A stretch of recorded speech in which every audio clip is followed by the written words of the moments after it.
Hola amigos, my name is Antonio, aka the Donut Daddy. I've been making donuts for over 7 years, and I can tell you traditional Spanish churros are not easy to make, but they're absolutely delicious. They're crunchy on the outside, soft and creamy on the center, dipped in some chocolate sauce. It doesn't get any better than that. We're gonna be making this today. It's using a choux pastry, which is quite different to a normal dough that uses yeast or baking powder. So I'm going to show you guys how to make this dough, which is really cool and versatile. You can even use it the next day or the day after that, which makes it pretty cool, you know, if you want to feed the family, feed your friends. So we're going to get stuck into this traditional Spanish churro recipe. Yeah! San Churro. Ladies and gentlemen, we're in Melbourne City. We're here at San Churro. We're going to be trying a tasty, crunchy churro to compare them to the ones I make at home. Let's get it. Give it a try. Dip it in that moist chocolate.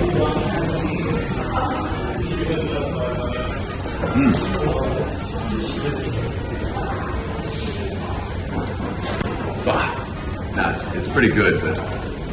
Okay, so first thing is get yourself a saucepan, medium sized, and we're going to start with our wet ingredients. Got milk? I know I do. 500 grams of milk. Butter, unsalted, 170 grams. Dice it up and put it into your milk. Butter and milk in a saucepan. We're going to get that to a high heat till it gets to about 80 degrees Celsius. It's going to start to get quite large bubbles. Let's do that. Whisk and just stir in there once it starts to melt. While that's getting hot, we're going to weigh out our flour, sugar, and salt. Plain flour, 270 grams. Granulated sugar or caster sugar, 20 grams. Granulated salt, 3 grams. We're just watching all the butter melt. While that gets nice and hot. Butter's starting to melt, it's getting quite hot. We're gonna get a temperature thermometer in there. Then we're gonna add our flour, sugar, and salt right into that boiling mix. And we're gonna keep stirring that while it's on high heat and it starts to really coagulate together. So you just keep stirring that. Stir that together. It starts to get a little bit tough, that's what you want. Just keep stirring, turn the heat down a little bit. You want to activate that gluten inside the flour, so that's why we're cooking it together.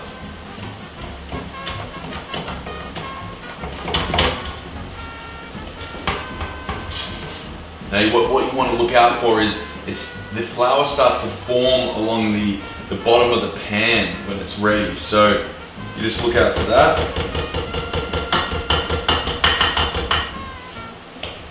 It should be like almost jelly-like.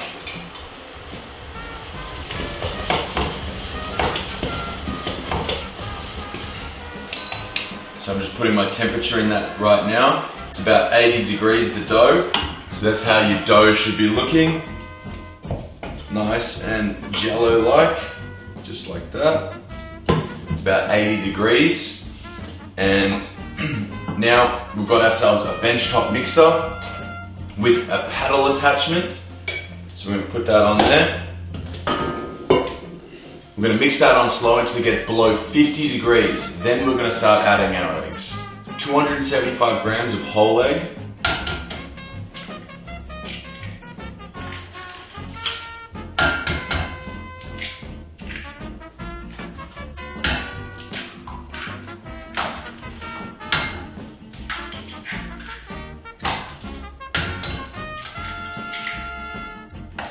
$75 grams of egg whites. Those egg yolks will be my breakfast. So I'm just temperature checking my dough. It's at 49 degrees. That's good enough for me. Let's start adding our eggs one at a time. Keep the mixer going. You're gonna add 1 egg at a time every minute. Timer on.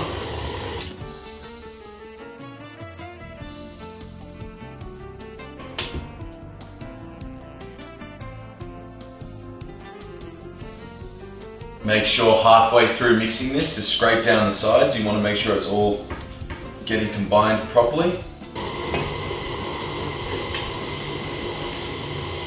Now all our eggs are in there and combined. We're going to turn the speed up to about halfway. We're going to get that mixing for about 2 minutes just to really combine everything and make sure it's all nice and mixed together. Before I do that, I'm also going to scrape down the sides one last time.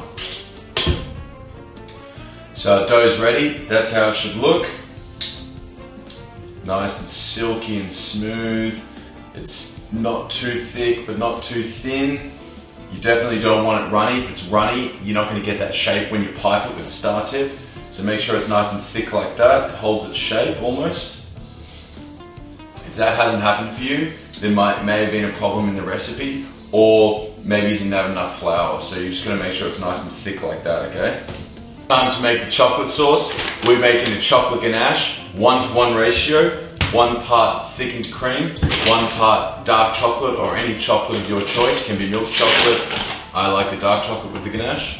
So 1 part cream.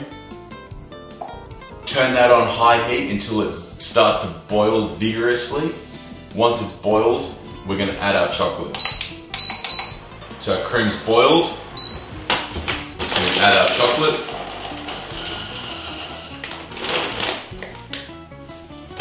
I like to use a whisk and just stir that in until it's fully combined. So chocolate sauce, pour that into a little bowl.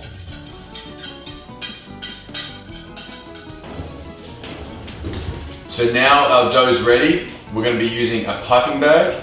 Larger the better. Size matters when it comes to piping bags. And a piping tip.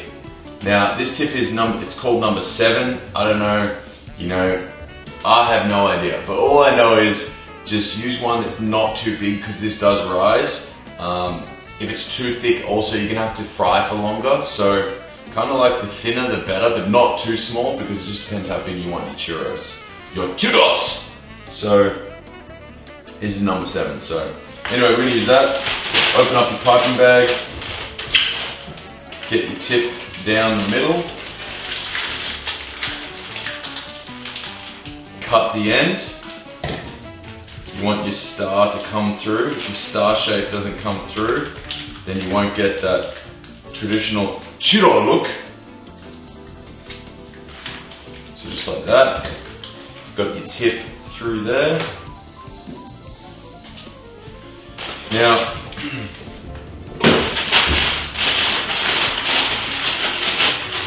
turn your piping bag halfway inside out. Get your dough, put it into the piping bag.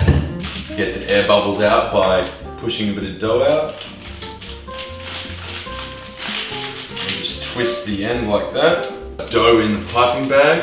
So I've got our oil nice and hot. We're sitting at about 170 degrees. You can go up to about 180, whatever you're comfortable with. Now, we're gonna fry these for about a minute aside or until golden brown. So let's do it. Baking paper.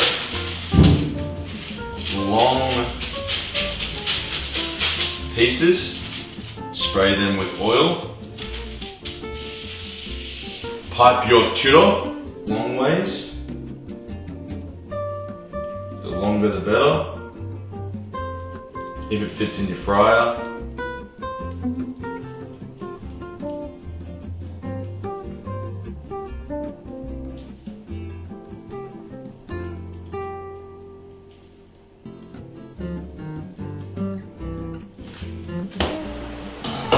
Now drop those in your fryer, be careful.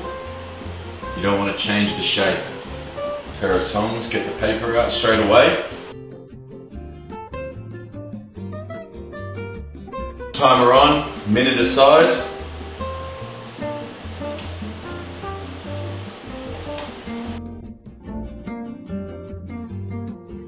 When they're ready, drain off the oil and put them on a baking rack to cool a little bit. Cinnamon sugar, 7 parts granulated sugar, 1 part cinnamon. You can add a little bit more cinnamon if your heart desires it. If you like that cinnamon challenge lifestyle. Now, while they're still hot, you want to roll them in that cinnamon sugar.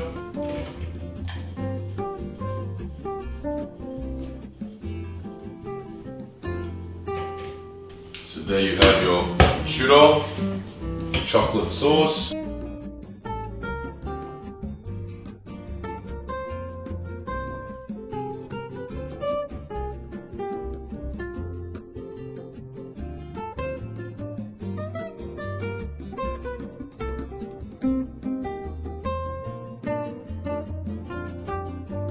So amigo, let's give this official Donut Daddy taste test. Dip it in that chocolate. Oh my god. That chocolate sauce is so rich, so good.